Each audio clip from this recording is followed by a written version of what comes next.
Estimado público asistente, nos complacemos en anunciar la segunda llamada. Segunda. Hola, hola. Muy buenos días, tardes, noches, madrugadas. Quien quiera que sea que se encuentre al otro lado escuchando. Queridos gatos locos, en esta ocasión la dificultad no estribó en escoger el cuento. De hecho, en cuanto lo leí, supe que sería ese el que traería a este querido rincón de las letras. No obstante, siendo tan discordante, no solo con lo compartido hasta el día de hoy, sino con las fechas que se aproximan, Día de Muertos y Halloween, dudé con tal intensidad que, tras darle un par de leves vueltas al asunto, me sumergí en una búsqueda frenética. Tenía poco tiempo y, según yo, quería encontrar algo más acorde a las fechas, a lo que hasta el día de hoy había sido el podcast. Si bien es cierto, en esa búsqueda frenética encontré un par de ellos que bien podrían haber sido el cuento de hoy, también lo es que este otro se negaba a soltarme y fue tanto su empeño. Anoche me disponía a grabar, seguro de leer otro cuento, cuando mi duda dio un golpe de timón en el último momento y juntos volvimos sobre nuestros pasos en busca del cuento supuestamente discordante. Algunas veces el corazón tiene la respuesta frente a los ojos. Ya sé que los corazones no tienen ojos, aunque la razón trate de darle motivos para ignorarla. No siempre. Algunas otras veces el corazón está realmente estupidizado y se empeña en tomar las peores decisiones, en subrayar las opciones incorrectas y en defenderlas con grave vehemencia. ¿Qué le vamos a hacer? Así es esto de tener corazón. Si escuchar a mi corazón en esta ocasión fue la respuesta correcta o la peor decisión, queda a criterio de cada uno de ustedes. Pero bueno, no nos adelantemos a los hechos. En su lugar, demos paso a este cuento que, como ya es costumbre, dedico a mi madre por leerme cuando era niño, a mi padre por regalarme aquella radiocasetera, al niño que fui por combatir el aburrimiento con tanta creatividad, al hombre que soy por tomar este sueño entre las manos y trabajar para tornarlo realidad.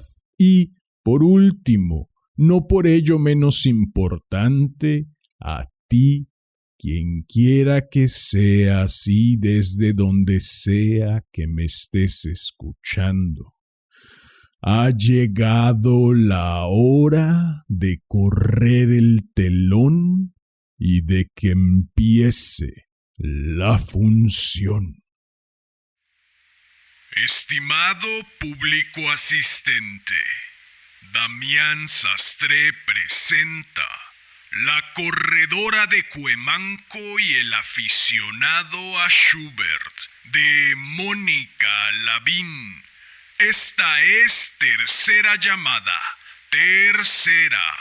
Comenzamos.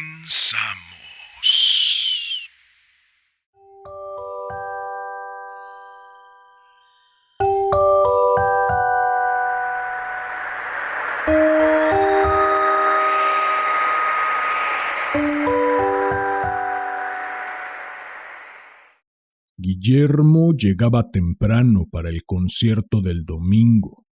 La sala estaba cerrada y él perdía el tiempo en la fuente. Había comprado con antelación el abono de la temporada, así que ni siquiera tenía que formarse en la taquilla. Daba vueltas en la explanada y veía sin interés al perro que bebía de la fuente y a sus dueños.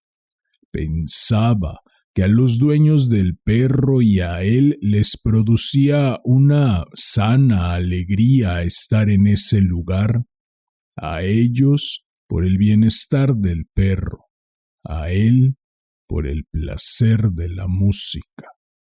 Aquel día el programa incluía a Schubert, la Sinfonía Inconclusa, y a Grieg y a Smetana, pero él eligió estudiar a Schubert.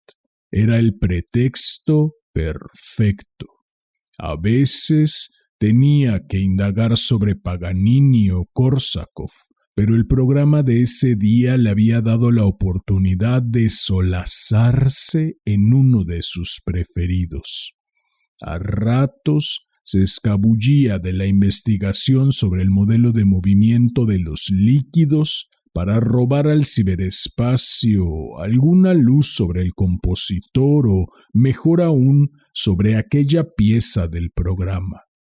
Le gustaba escudriñar el anecdotario que rodeaba a la pieza. ¿Cuándo fue tocada por primera vez? ¿Dónde? ¿Quiénes la habían interpretado? Además de datos biográficos del autor, aunque sabía ya algo, su biblioteca e internet le ayudaban y siempre buscaba más. La información que más le atraía tenía que ver con la construcción de la pieza. En esa esfera de lo abstracto, en esa búsqueda de la forma a través de compases, silencios y ritmo, las matemáticas y la partitura se tocaban. Sandra corría los sábados y domingos. Sabía que no era suficiente si quería hacer un buen papel en el maratón, pero el trabajo en el banco no le permitía más. Entraba temprano y su arreglo le tomaba tiempo. Por más eficaz que fuera el corte de pelo para acomodarlo con unos minutos de secador y aunque tuviera la ropa escogida desde la noche anterior, por eso celebraba la llegada del fin de semana con bombo y platillo. No se levantaba temprano como otros corredores. El viernes acababa muerta y el sábado por la noche era día de salir con las amigas o con Juan cuando su vida marital se lo permitía o con su hermana, pero no perdonaba dejar de correr al mediodía del sábado y del domingo. Se ponía la ropa deportiva, bebía un jugo, tomaba una cucharada de miel y salía de casa deseosa de estar ya frente al canal. Hacía sus ejercicios de calentamiento y miraba el reloj. Comenzaba caminando briosa y luego se echaba a correr. Después de haber probado suerte en los viveros de Coyoacán, el bosque de Chapultepec, el de Tlalpan, pues la colonia del Valle le permitía acceder a cualquiera, Cuemanco le había resultado el sitio más grato. La cercanía del agua le refrescaba y le parecía estar en un paisaje que no era de la Ciudad de México, aunque en otro tiempo esa fuera su condición. El deslizar de las canoas sobre el agua acompañaba su correr. La embelesaba el silencio de los remos que entraban al agua por una hendidura y salían chorreantes, virando su horizontalidad a ritmos constantes. Guillermo entró a la sala de conciertos como siempre, en cuanto las puertas estuvieron abiertas. Buscó un asiento a grata distancia del escenario. Reconoció a quienes, como él, llegaban temprano y buscaban acomodo en la sala, los mismos de cada domingo. La mayoría eran hombres. Ahí estaba el de la boina, 60 años, bigote cano. Llevaba un periódico doblado que exhibía un crucigrama. Una fila más atrás se había sentado el hombre gordo y calvo que inexplicablemente permanecía estático mirando al frente, aunque aún faltaran 15 minutos para el comienzo. El joven de lentes llegaba con el pelo revuelto, como si se hubiera deslizado de la cama sin baño ni desayuno. Había uno de suéter y saco de tweed que le recordaba a su hermano o tal vez a él mismo. Era de su edad o de la de su hermano, y no parecía perturbarle llegar temprano y que los demás advirtieran su condición de solo. Siempre sacaba una novela. Guillermo intentaba leer el título. Dudaba que fuera un lector apasionado. Le parecía más una careta para esconder la espera y las miradas. Pensó que era bien parecido y eso lo ruborizó. ¿Como él? También pensó que un hombre de 40 y tantos años con buen aspecto no debía estar solo, pero él lo estaba. Los 8 o 10 hombres que llegaban temprano lo hacían sin compañía. Tal vez alguien los esperaba en casa. Guillermo se engañaba. La antelación con la que aguardaban el concierto hacía pensar que nada los retenía en casa, que el silencio los expulsaba hacia el Edén musical. Cuando Sandra llegaba a la parte de los caminos estrechos, al otro lado de las gradas, sentía que su correr entre el paisaje era más íntimo, como si aquellos eucaliptos y la tranquilidad del agua quebrada por el graznido de las aves fueran un espectáculo solo para ella. Aquella reunión de elementos, agua, aves, árboles y el ritmo de sus pasos le daban un gozo difícil de explicar. No lo podía compartir. Trataba de explicarlo a Juan cuando hacían el amor, pero no podía. Parecía cursi, parecía frágil, y sus piernas fuertes desmentían toda fragilidad. Tenía muslos de acero. Se lo había dicho su primo Carlos cuando se encamaron en casa de su tía muchos años atrás. Sandra se había empeñado en que no se le reblandecieran, en mantener su gallardía. Juan los recorría con sus manos grandes. El muchachito que apenas había entrado a trabajar en el banco los miraba cuando Sandra se preparaba un café. Ella le sonreía. Le gustaba la juventud de Miquel.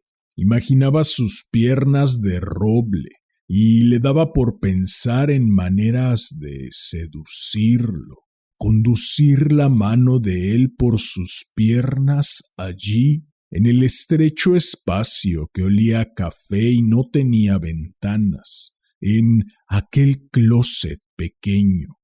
Pero Miquel era sobrino del director y el director era cuñado de Juan y sus deseos no podían suscribirse a ese espacio cerrado. En Cuemanco la vía se abría de ida y vuelta a la anchura del canal. Guillermo releía el programa antes de que comenzara el concierto. Alguna vez intentó traer un libro como el del saco de Tweed, pero no pudo concentrarse. Le gustaba mirar, disfrutar la anticipación del banquete musical, como cuando era niño y su hermano le dijo que lo llevaría en el viejo MG, como cuando lo admitieron en el grupo de rock después de escucharlo dar un palomazo en el que demostró que sí podía con el requinto, como cuando esperó a Marta afuera de su casa durante horas enteras porque no le contestaba el teléfono y entonces le pudo decir que era bonita y Marta se conmovió. De algo servía esperar. Guillermo lo tenía claro, aunque Azucena no hubiera vuelto al departamento que compartían ni hubiera llamado 3 días después diciendo que iba por sus cosas. Ella escogió la hora en que sabía que daba clases, pero Guillermo allí estaba, esperándola. La vio empacar, descolgar algún cuadro, hurgar entre los libros, nerviosa ante la mirada silenciosa de Guillermo, sentado en el sofá, impertinente. Ella, sin atreverse a decir «¿Qué me ves?», como músico en escenario, todas las luces sobre ella. El primer violín se puso de pie, entró el director. El concierto comenzaría. La orquesta se acomodaba. Guillermo sintió una punzada de excitación. Sandra aprendió que hay que sostener el ritmo, saber respirar y que, pasado el tiempo, se llega al estado de flotación del corredor, se desentiende uno del pulso y de los músculos, se olvida uno de la pisada y solo se escucha la propia respiración. Correr es asunto de oído. ¿Quién lo hubiera dicho? Aquel entrenador que reclutó en el banco a aquellos que quisieran participar en la carrera corporativa, le explicó a Sandra que llegaría el momento que correría de oído, aprendería a respirar. Si se respira bien, los pies responden. Si se va más rápido, la respiración se acomoda. Hay que encontrar el paso de cada cual. Toma tiempo, es cosa de estar atento. Robles tenía una nariz gruesa y desagradable. Desnalgado y piernicorto, sabía convencer, y Sandra se dejó preparar para una primera carrera de 5 kilómetros y le gustó, y Robles quiso que entrenara todas las mañanas. Le vio madera de campeona. No puedo. Robles le vio los muslos y trató de contenerse, pero celebraban su cumpleaños con el grupo de corredores del banco y no pudo evitar rozar los muslos de Sandra sobre la falda. Sandra lo hubiera perdonado, pero Robles no volvió al banco. Guillermo pensó que si tuviera un hijo lo traería a los conciertos. Llegaría más tarde, cuando las puertas estuvieran abiertas y la gente en fila, porque el muchacho o la muchacha se haría el remolón para levantarse y porque habría que darle el desayuno o pasar por él a casa de su madre, porque no se imaginaba una vida continua al lado de Marta, ni de Azucena, ni de nadie, ni de su hijo. pero lo traería a los conciertos y le explicaría la colocación de los instrumentos y le adelantaría algo de lo que escucharían para que lo gozara más, y el hijo haría cara de fastidio y él guardaría silencio intentando no estropear el placer de escuchar. A Guillermo le gustaba escuchar la música solo, como en casa, con la luz apagada. No había manera de que Azucena se sentara a su lado y dejara tranquilas las manos y no quisiera leer tratados de psicología, que solo escuchara. Ella no quería perder el tiempo. Azucena y su sexo rubio. La imagen fue repentina. Lo distrajeron el director que había salido al escenario y los músicos que se habían puesto de pie y la música que estaba a punto de comenzar. Es lógico que estas soledades geométricas, náufragas de la Ciudad de México, se encuentren. Si no, ¿para qué iba el narrador de esta historia a presentar a uno y a otro, a intercalar sus quehaceres y a develar la manera en que sobreviven el domingo? Anticipamos una historia de amor, como en aquellas películas donde vemos a A y luego vemos a B salir de casa, y los vemos en el mismo vagón de metro o en el autobús y observamos que se dirigen una mirada y sospechamos que al día siguiente, pues A y B tienen una vida rutinaria como ha quedado demostrado en las primeras escenas de cada uno, se encontrarán y tal vez sonrían el uno al otro o se rocen las manos en el tubo del cual se detienen o se estorben en la puerta de salida y acaban tomando un café y acaban riendo en un bar y acaban en la cama de un hotel antes de desandar sus pasos y volver a casa en el mismo vagón. Pero no es fácil juntar a Guillermo y a Sandra, que no viajan en autobús ni en metro, que trabajan en distintos puntos de la ciudad, que dedican sus domingos a espacios distintos. ¿Olvidó el narrador contar que a veces Sandra corre con los audífonos puestos? No siempre, pues le gustan el graznido de las aves y el golpe suave de los remos en el agua límpida del canal.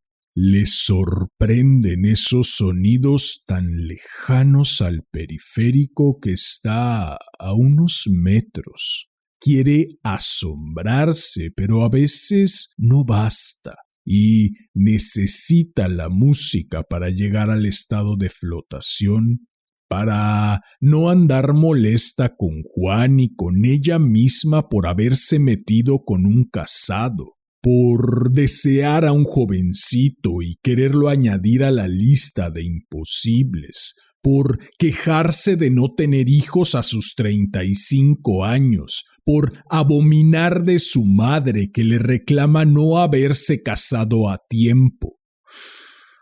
La música la calma y no sabe mucho, pero a veces escucha Opus 94 y se fija en los nombres de las piezas.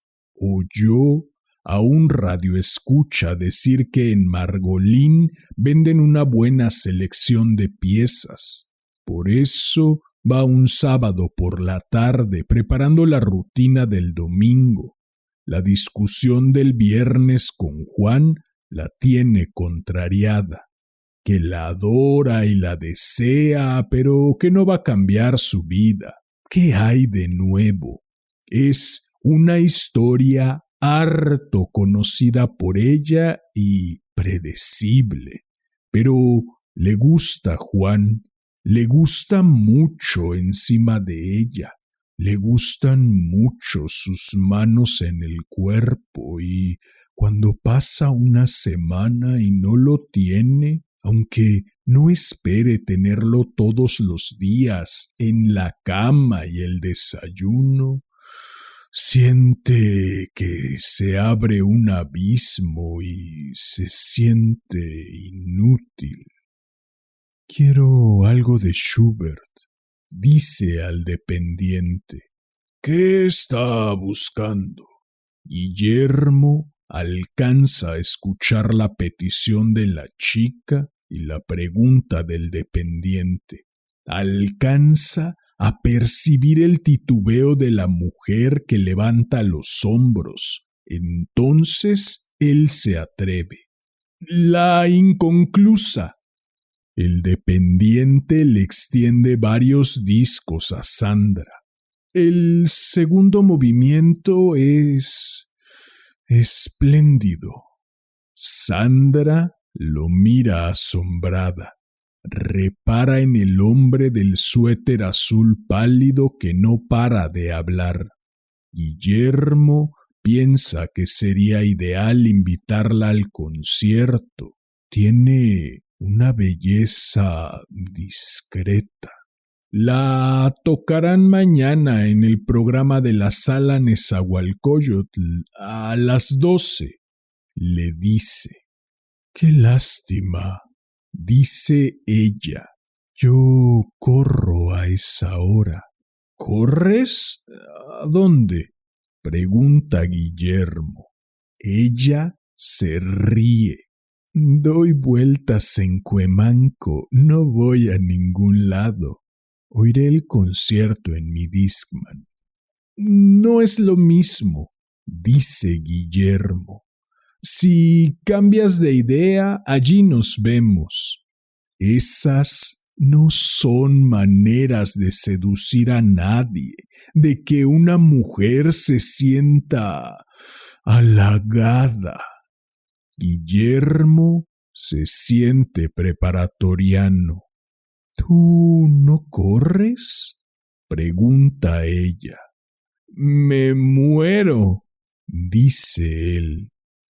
El narrador es un tramposo, porque aparte de fabricar este encuentro demasiado casual, aunque es verdad que hay cosas que así suceden, cada quien tiene una en su haber, por más inexplicable que resulte la coincidencia en un mismo espacio, en el mismo instante. Ahora hay dos posibilidades. O Guillermo se va a Cuemanco a buscarla, o ella aparece en el concierto del domingo a las 12, o, peor aún, esa mañana Guillermo llega al concierto con la antelación de siempre y las notas sobre Schubert en la bolsa del saco. Fuma un cigarro en la fuente y medita sobre el encuentro con la corredora de Cuemanco. ¿Y si aparece? Se pregunta, pero sabe cuán remoto es que aquello suceda. Es un hombre de férrea rutina dominical y no la cambiaría más que por una emergencia. No preguntó por qué corre a las 12. Tal vez corra con alguien. Sería inútil irla a buscar. Cuando ella lo reconozca de lejos, si es que lo reconoce, aunque trae un tanto a propósito el mismo suéter azul cielo, sabría que la ha ido a buscar, que ha dejado el concierto por verla y no le quedará más remedio que insistirle en que incluso tarde aún pueden llegar al concierto o correr al lado de ella con sus mocasines negros y con los audífonos que ella le prestaría. Sonríe.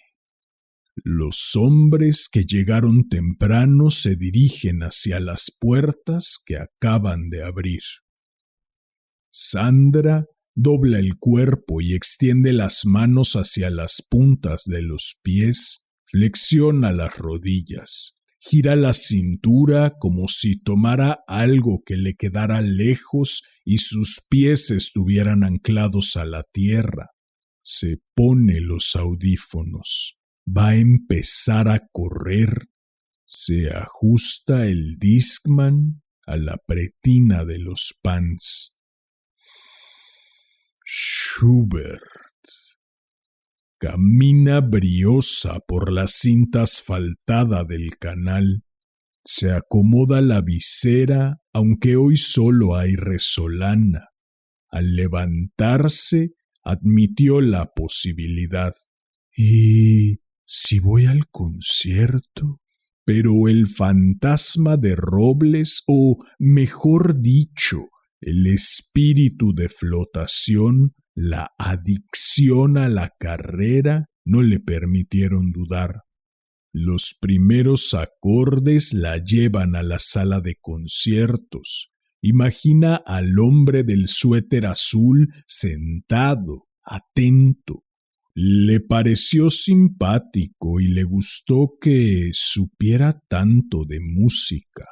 Se le antoja sentarse a su lado, pero ¿qué la hace pensar que estaría solo? Un hombre agradable como él estaría acompañado, si no tal vez la hubiera invitado. Comienza el trote y va alargando la zancada hasta alcanzar otra velocidad. No escucha los graznidos. Mira las canoas dando puntadas en el agua como agujas silenciosas. Los hombres moviendo los remos al unísono en una danza perfecta y sincrónica, como el arco de los violines, subiendo y bajando, largo, corto, deteniéndose. Guillermo atiende el lamento del violín, el brío de la mano raspando las cuerdas.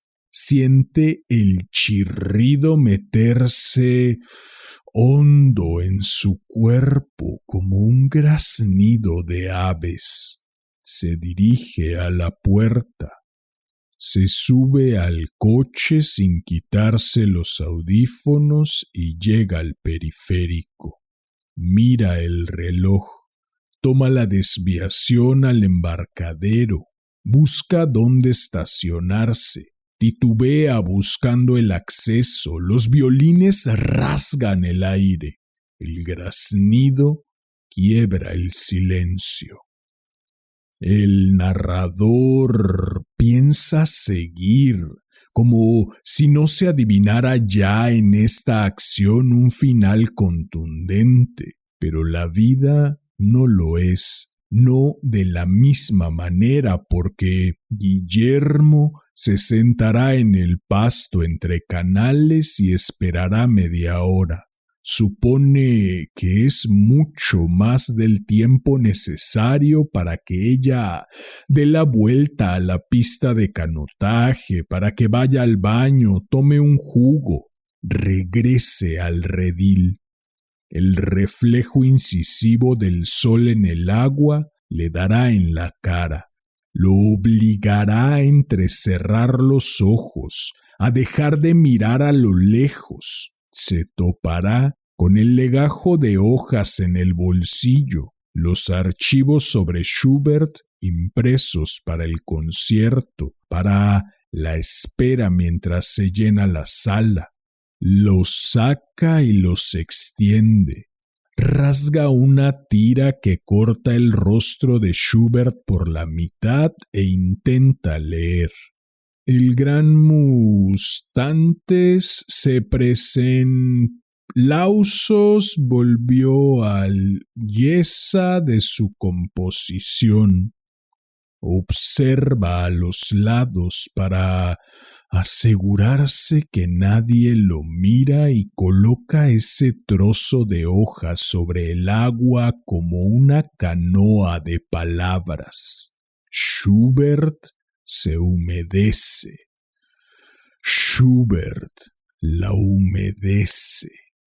Sandra se conmueve y no sabe muy bien por qué.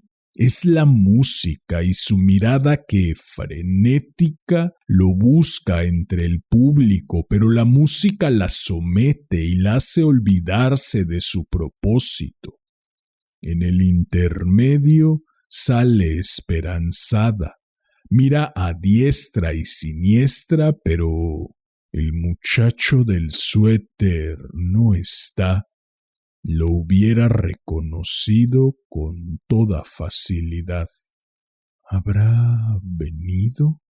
El papel navega. Guillermo desiste. Schubert naufraga. Sandra entra a la sala de nuevo y siente el peso del Discman en su cintura. Se pone los audífonos. El narrador insiste en que los futuros amantes no se encuentren.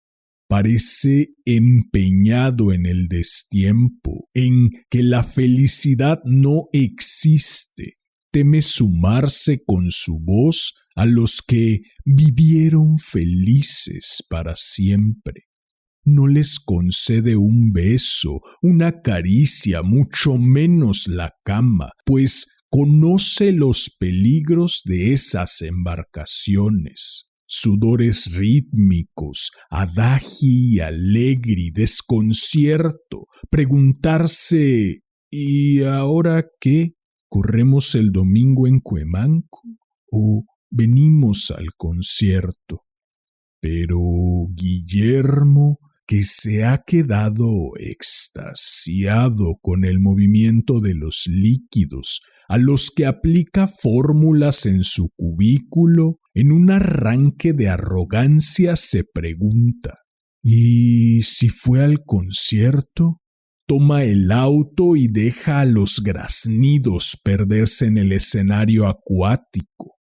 Sandra no aplaude cuando termina el concierto porque se ha quedado adherida a la música de Schubert que sale de su cintura. Se une a los aplausos cuando reconoce el gesto colectivo. La gente pide el encore.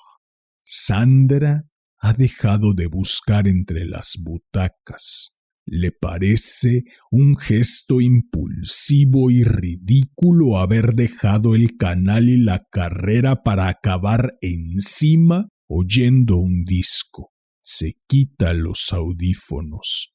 Reconoce la melodía del encore. La tiene en el disco. Es Schubert de nuevo. Ella es el cello y la música la toma, jala sus cuerdas, sus piernas, la exprime, se sienta arrobada. Guillermo la descubre cuando entra agitado a la sala. La visera que nunca se quitó la delata. Schubert acompaña su carrera hasta llegar al lado de ella. Se miran y sonríen a pesar del narrador. Él le toma la mano.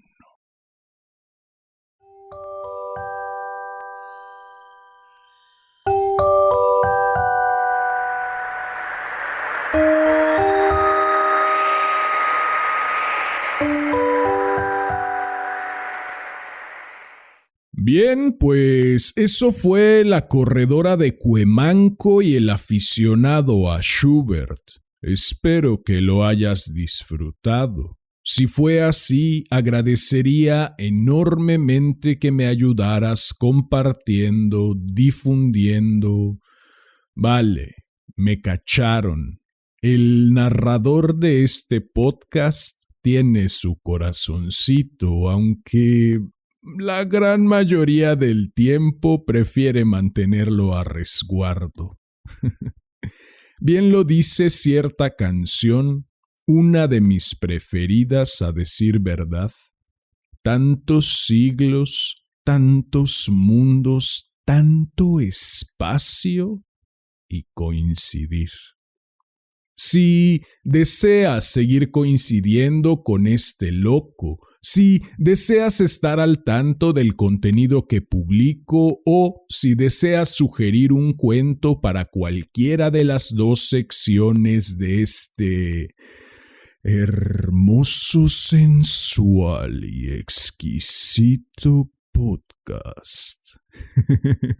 Puedes buscarme en Facebook como Damián Sastre, en Instagram como @casi diario de un loco y en YouTube como Casi Diario de un Loco TV, TE espacio VE.